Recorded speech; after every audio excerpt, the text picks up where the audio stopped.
जब लुट गए कान्हा, ध्यान से सुनिएगा, ऐसी कहानी सुना रहा हूँ जो आपको बताएगी भगवान कैसे मिल सकते हैं। मेरो तो गिरधर गोपाल दूसरो न कोई। एक पंडित जी थे। वे रोज घर घर जाकर भागवत गीता का पाठ करते थे।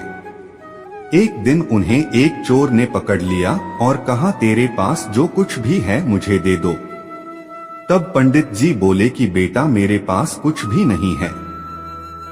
तुम एक काम करना, मैं यहीं पड़ोस के घर में जाकर भागवत गीता का पाठ करता हूँ। वो यजमान बहुत दानी लोग हैं। जब मैं कथा सुना रहा होऊंगा, तुम उनके घर में जाकर चोरी कर लेना। चोर मान गया। अगले दिन जब पंडित जी कथा सुना रहे थे, तब वो चोर भी वहां आ गया। तब पंडित जी बोले कि यहाँ से मीलों दूर एक गांव है, वृंदावन। वहां पर एक लड़का आता है जिसका नाम कान्हा है। वो हीरों जवाहरातों से लदा रहता है। अगर कोई लूटना चाहता है तो उसको लूटो।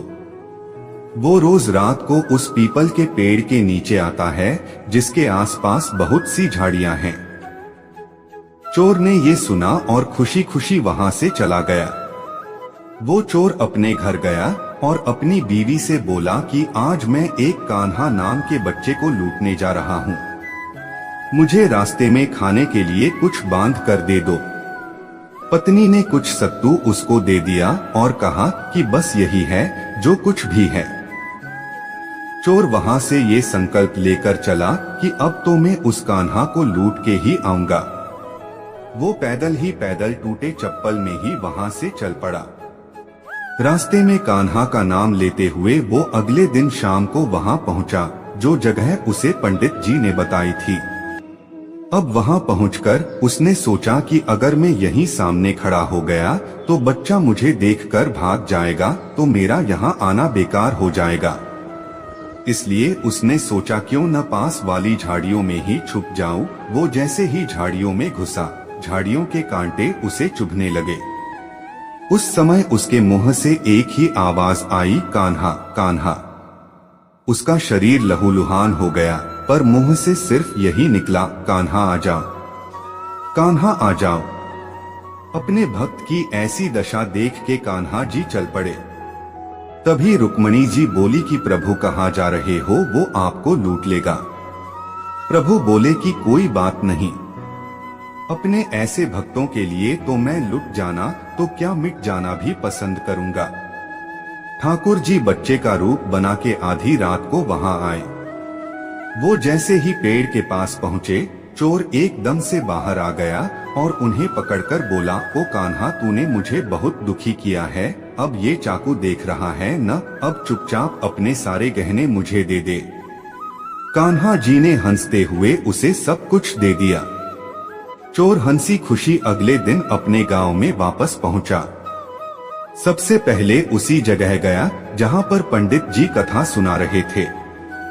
जितने भी गहने वो चोरी करके लाया था, उनका आधा उसने पंडित जी के चरणों में रख दिया।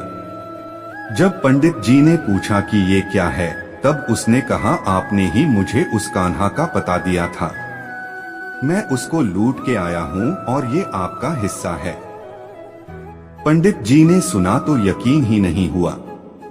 वे बोले कि मैं इतने सालों से पंडिताई कर रहा हूँ, वो मुझे आज तक नहीं मिला। तुझ जैसे पापी को कान्हा कहाँ से मिल सकता है। चोर के बार बार कहने पर पंडित जी बोले कि चल, मैं भी चलता हूँ तेरे साथ वहां पर। मुझे भी दिखा कि कान्हा कैसा दिखता है। और वो दोनों चल दिए। चोर ने पंडित जी को कहा कि आओ मेरे साथ यहाँ पे छुप जाओ। दोनों का शरीर लहूलुहान हो गया और मुंह से बस एक ही आवाज निकली, कान्हा कान्हा आ जाओ। ठीक मध्य रात्रि कान्हा जी बच्चे के रूप में फिर वही आए। दोनों झाड़ियों से बाहर निकल आए। पंडित जी की आंखों में आंसू थे। वे फूट फूट के रोने लग गए। चोर के चरणों में गिर गए और बोले कि हम जिसे आज तक देखने के लिए तरसते रहे, जो आज तक लोगों को लूटता आया है, तुमने उसे ही लूट लिया। तुम धन्य हो। आज तुम्हारी वजह से मुझे कान्हा के दर्शन हुए हैं। तुम धन्य हो। तो हे जन, ऐसा है हमारे कान्हा का प्यार अपने सच्चे भक्तों के लिए। जो उसे सच्चे दिल से पुकारते हैं तो वो भागे भागे चले आते हैं। प्रेम से कहिए श्री राधे। अगर आपको यह वीडियो अच्छी लगी हो तो कमेंट में जय श्री राधे श्याम लिखकर वीडियो को एक लाइक कर दे। और ऐसी ज्ञानवर्धक मोटिवेशनल वीडियो देखने के लिए आप हमारे चैनल तेरा सफर को सब्सक्राइब कर सकते हैं। वीडियो देखने के लिए आप सभी को धन्यवाद। राधे राधे बोल।